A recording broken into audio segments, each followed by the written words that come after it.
always, a little bit of technical difficulty. This is live transmission, live TV. Just not doing it over the airwaves, doing it over the internet, but it still requires all the same technical issues, and there's a lot of moving parts, and sometimes they don't go right. And fix it on the fly.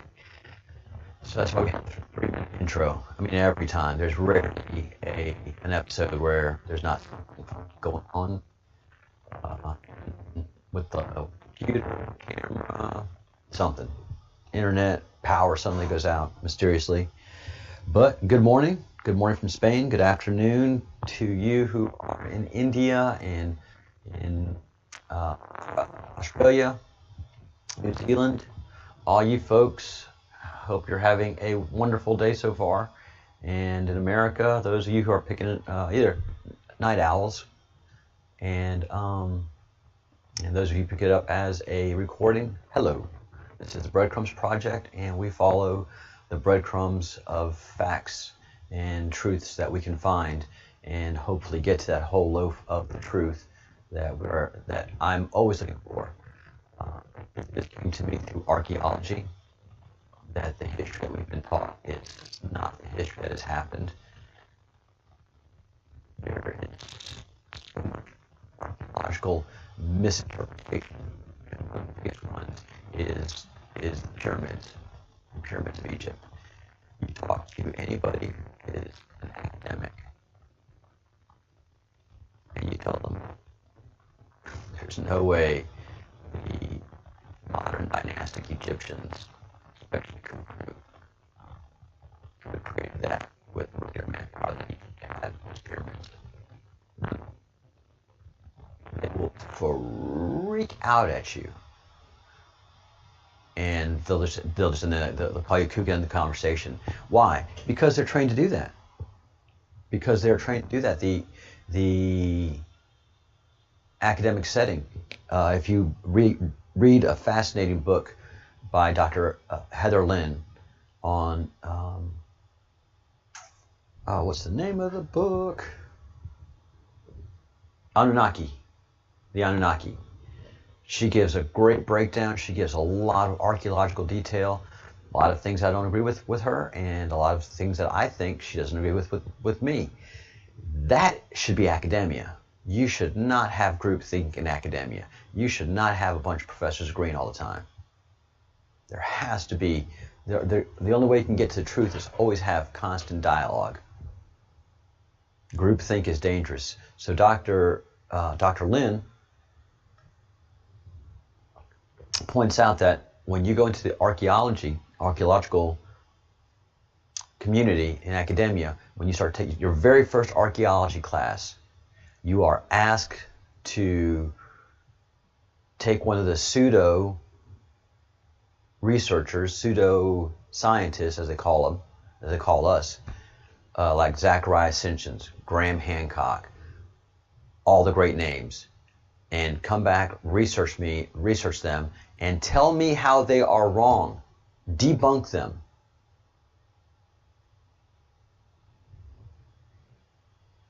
They're not debunkable. Their theories are just as good, if not better, than the theories academia puts forth. Why are the pyramids so problematic? Because there are no progenitors to the pyramids, and the technology that created those wonderful temples and incredible pyramids suddenly disappears. And humanity basically restarts. There's no transfer of technology. That technology doesn't continue. That technology that created the pyramids and those temples and those amazing granite obelisks and those giant granite statues that are destroyed.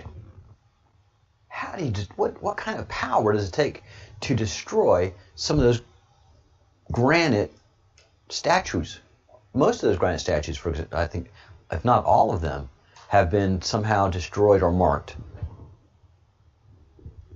And It takes a lot of power to do that. You don't just topple those things over a granite statue and it's like breaks. Especially Aswan granite, which is is the toughest granite in the world.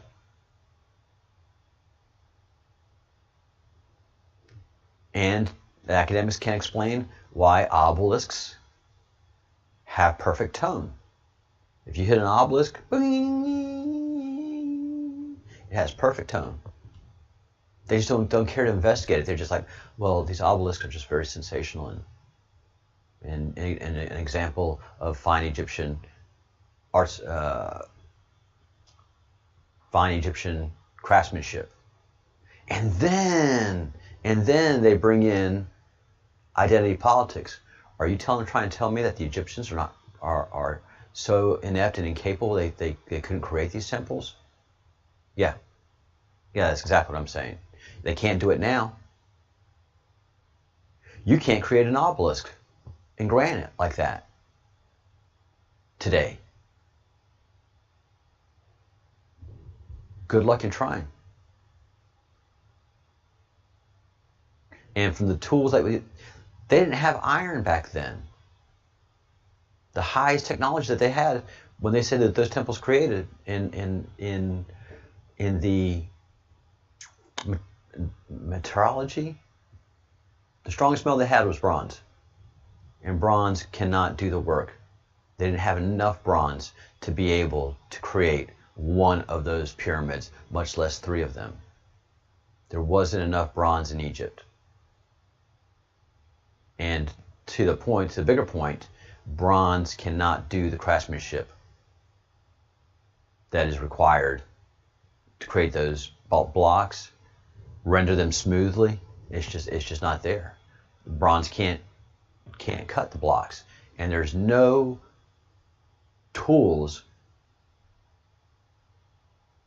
nothing in archaeology that we found that can do the work that was done to create those pyramids. And more incredible, the Great Pyramid is not just a 4-sided pyramid, it's an 8-sided pyramid. So at certain times of the year and certain angles of the sun, you can see that there are lines, concave lines, in the pyramids. They're 8-sided. No, I'm sorry. Dynastic Egyptians, especially modern 4,000 years ago, 5,000 years ago, 6,000 years ago, did not have the capacity to create those edifices.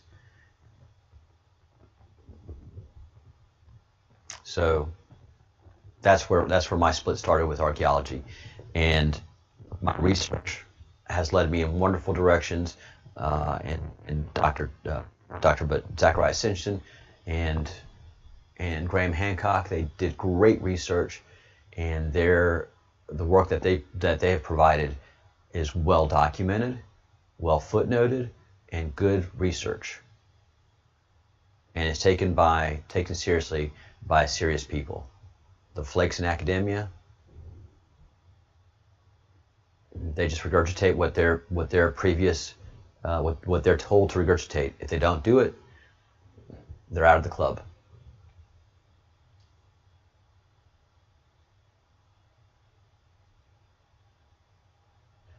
Yeah, the Baalbek stones, the giant stones. What country are they in? That's is it Syria? No, Lebanon. The Baalbek stones, Lebanon. They're giant, megalithic, 150, 130-ton stones. So they were quartered and done by Romans. Romans never did anything that size. And they sure didn't have the manpower to move those Baalbek stones. Very much worth researching that. All right. Something that I do have to bring up is, if you live in California, your children aren't safe. Your children are not safe in the formerly great state of California. not only do judges have discretion on when to put a teenager on sex offender list, they don't want to damage the child's future. Well, don't break the law. When I was 18, I knew I could not mess with anybody under 18. That's just part of the thing, the rites of passage. You just don't do that. But California, which is a pedophile state, run by pedophiles for pedophiles, just keeps pushing those pedophile laws back and back and back. And the law that came out of the legislature September 2nd is just beyond disgusting. California legislature passes a bill easing sex offender requirements for sodomy with minors. So adults less than 10 years older than the minor they are convicted of engaging in oral or anal sex are not automatically added to the sex offender registry. Oh my God. Your children are not safe in California. If you are a parent, your children are not safe in California. 10 years.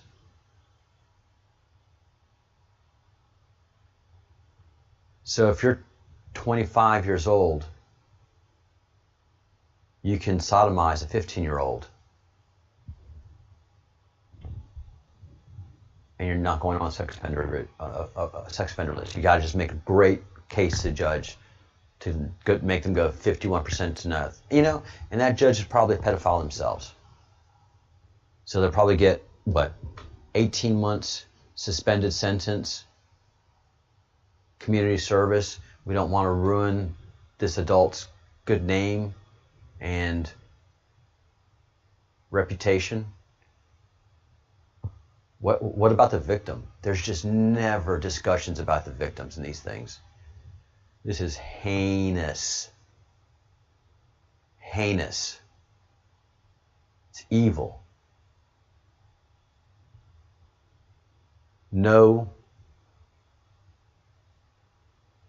Nobody reading this bill would be okay with it. But it flies through the the Democrat ran legislature. I mean, they pushed as far as they could go. If they could have made it 20 years, they would have made it 20 years. But that's just too much, isn't it? 10 years is pushing it a little bit. But think of the reputation of this teenager. So if a teenager this adult. So if this adult is 19 years old and he has sex with a 10-year-old, anal sex and oral sex, it is up to the judge's discretion. I mean, this is just... Your children are not safe in California.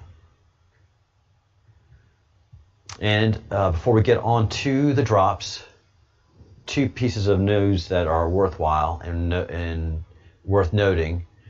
The Secret Service inadvertently confirms that Gateway's pundit story about Biden sexually assaulting an agent's girlfriend is true. An Secret Service agent who was taking pictures with the vice president in 2009 shoved then Vice President Joe Biden after he cupped his girlfriend's breast while the couple were taking a photo with him.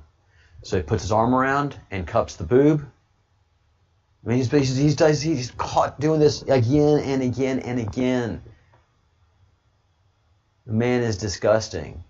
So what did the Secret Service do? Put him on leave for a week. Put the Secret Service on agent for leave on a week.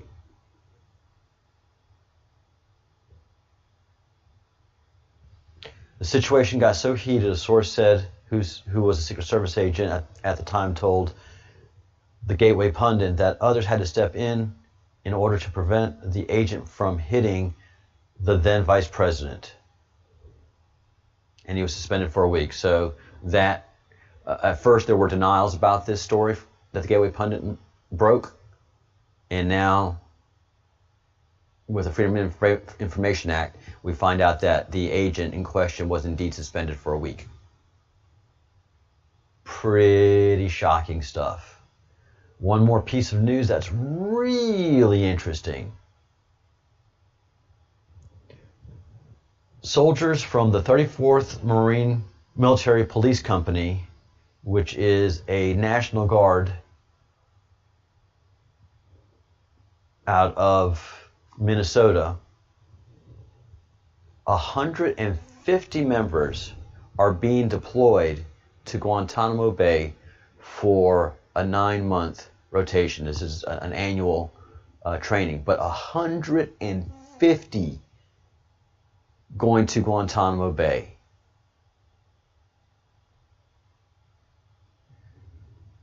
Man, I mean, Guantanamo Bay is, it's a nice sized base. Camp Justice is there. But 150 MPs? What are you going to do with 150 MPs in that kind of a base? You need a big old base to be able to give them adequate training, unless they're going to work Camp Justice.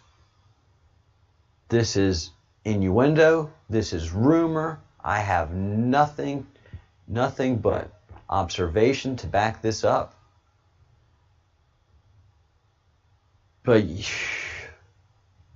if you're in the military, you know that a unit that's 150 troops, especially National Guard, that's a tough thing to manage. You have to have a lot of work for them. And, entertainment, these are civilians who are going to go in for a year. So they're going to have their weekends free. They're going to have activities. So you want them probably stateside. I can understand 50 MPs going to Guantanamo Bay and that working out okay. But 150, they better be on I just can't imagine anything less than a very important mission. A very important mission that they're off to do. So you have military police already around the, different bases around the world. They have their work cut out for them. There's not a lot of extra troops to move if there's going to be a big activity at Camp Justice. National Guard has this ability to augment those troops. Yeah, this is awfully, awfully interesting. All right, getting on to the Q map. Q drops. So I just wanted to go back to this, to our most recent Q drops. Understand the blackmail, how blackmail was used over the many decades to control politicians. So the Illuminati didn't need to blackmail everybody. You just need to blackmail key politicians to either get them go your way or you get them out of your way. This list of politicians going back, most of them are very recent, but some of them are going back 20 years ago, 30 years ago. So you see a pattern develop of how they're putting corrupt people in office, and they use that corruption to control the United States of America. And we're leading up to that. As the Bruce keeps pointing out, only 4,500 more Q drops to go. Q has been very busy over the last 3 years, because they started dropping in 2017. And it's taken us a few days just to get through November 5th. And we're still in November 6th. Early days still in all of this. But it is riveting. All right. So we are on drop 104. Now is the time to pray. We're operational. God bless the United States of America. Q. So what this is saying is, since President Trump got in there, they were in the planning stages. And once Saudi Arabia did its maneuver and executed martial law in the country and rounded up all of the money people that were financing most of the Illuminati operations, because Saudi Arabia is just a source of money, but also a waypoint for human trafficking and a place where human trafficking and the most depraved activities could be engaged in, except for overt Satanism. They could have small covens, but they can't practice overt Satanism in Saudi Arabia. And it's very difficult to practice overt and open Satanism just about any place in the world. There's just too much information happening now. But if you have an island like Epstein Island, then you can build your temple there, and then you can openly and enthusiastically practice your worship of Baal. Orgies, child sacrifice, all of it can happen there.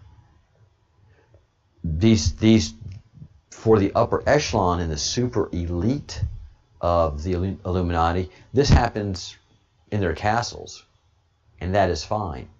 But the Illuminati got so popular, and the worship of Baal had become so popular that they needed to have a place to send all these wealthy and elite people to go do their worship of Baal and child sacrifice, rape, torture, sacrifice of children. So that's why Jeffrey Epstein just got so rich so fast and was able to do all the things that he was doing, because he was protected by the CIA, he was protected by Mossad, he was protected by Saudi Arabia, he was protected by anything in the world. That his Lolita jet traveled the world doing some of the most heinous things on that plane. And Bill Gates being a frequent flyer. So when the president got in January of 2017, that was go time. So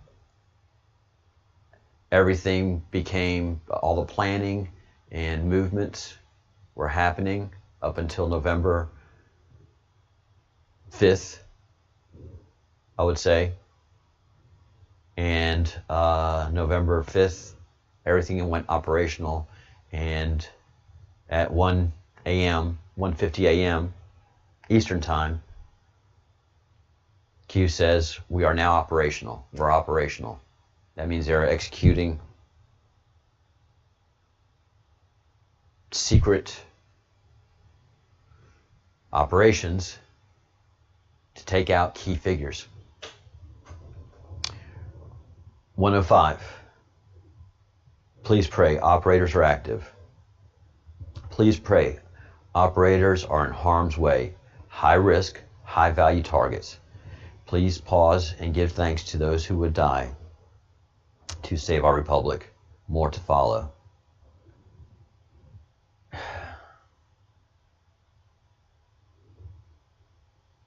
I mean, yeah. Right now we can't even imagine what they did those days.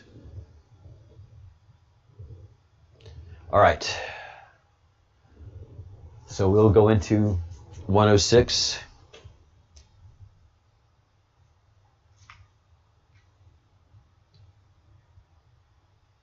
Up to 113 this afternoon.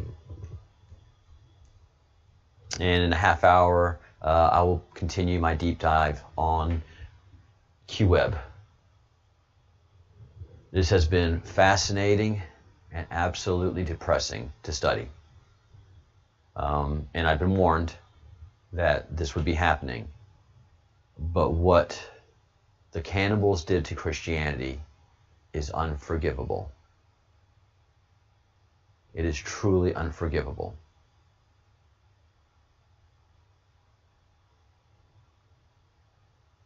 They co-opted it. They desecrated it. And they put in one of their rituals to ensure that every single Catholic Mass is a Mass that you are coming into Holy Communion with Baal. And they make it sound so beautiful. But when you think about it and you talk about it, that communion ritual is loathsome and disgusting.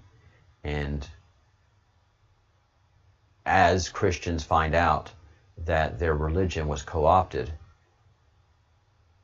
and taken over, it's just very depressing and very sad. And the Protestants have much to be proud of. And Catholics are just going to have a very painful reckoning. There's a rabbi that is doing outreach to bring Jews back into Judaism.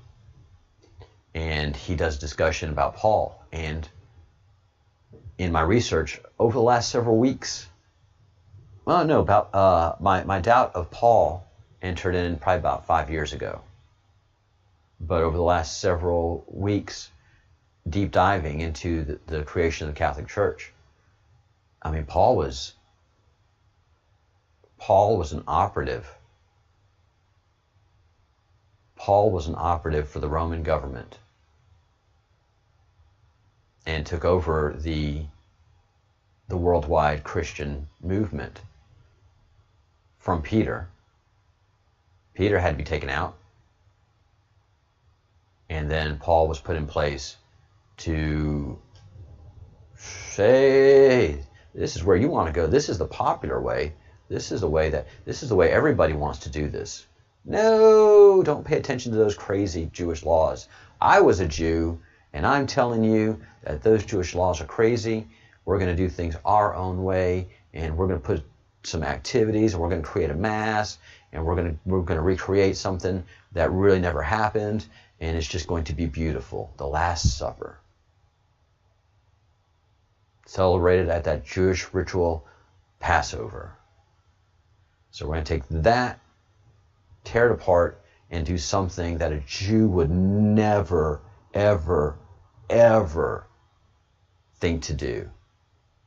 Those are heinous words to come out of a Jew's mouth, much less a rabbi. Here. Eat my flesh and drink my blood. And one of the very cool things that this rabbi said is, look, if a Catholic just reads Tanakh, which is basically Torah and the studies that go with it, you will understand that what Paul is talking about in everything that Paul talks about is not Jewish. What he is doing is saying is he's creating that straw man. He's creating that doublethink. I'm Jewish, so I'm denying Judaism, and I give you permission to deny Judaism. And we're going to create this whole other religion that's going to be basically anti-Judaism. But we're so close to Judaism that we can't really destroy the Jews like we'd like to, because we're going off of their book. That was, probably they're saying that was probably a strategic error back then. So let's create Islam and just wind the Middle Eastern tribes to tell them that the Jewish people have been robbing from you all of this time, and just do it a couple generations, and in a few generations you'll have them worked up to want to hate and kill all Jews around the world. Mission accomplished. So this is what's been going on for thousands of years, and it's been painful to understand. The Great Awakening is not going to be televised. It's going to be people talking to people, and it's a painful process. So thanks for sticking around. If you have any questions, please send me an email at info@thebreadcrumbsproject.com. info@thebreadcrumbsproject.com. Please like the video. Please subscribe to the channel, and also please become a member of the Breadcrumbs Project. We dearly would like to have you in the membership and the fellowship of the Crumb, so that you can help us in our research, help us in our work. We have several people that are doing extra research to help pick up the pieces that I can't run with. But in 20 minutes or so, we're going to be talking more about this. So come back and check out that video. And let me wrap up this portion of the Breadcrumbs Project. Our effort into going into the history of the Q and getting caught up in all the activities, and it's fascinating. For me, being an archaeologist, not a professional archaeologist, but an amateur archaeologist, this is fantastic for me. I hope you're enjoying it too. And I hope you're enjoying my roosters across the street. All right, as we wind things up here, don't forget to stop by and get some merch.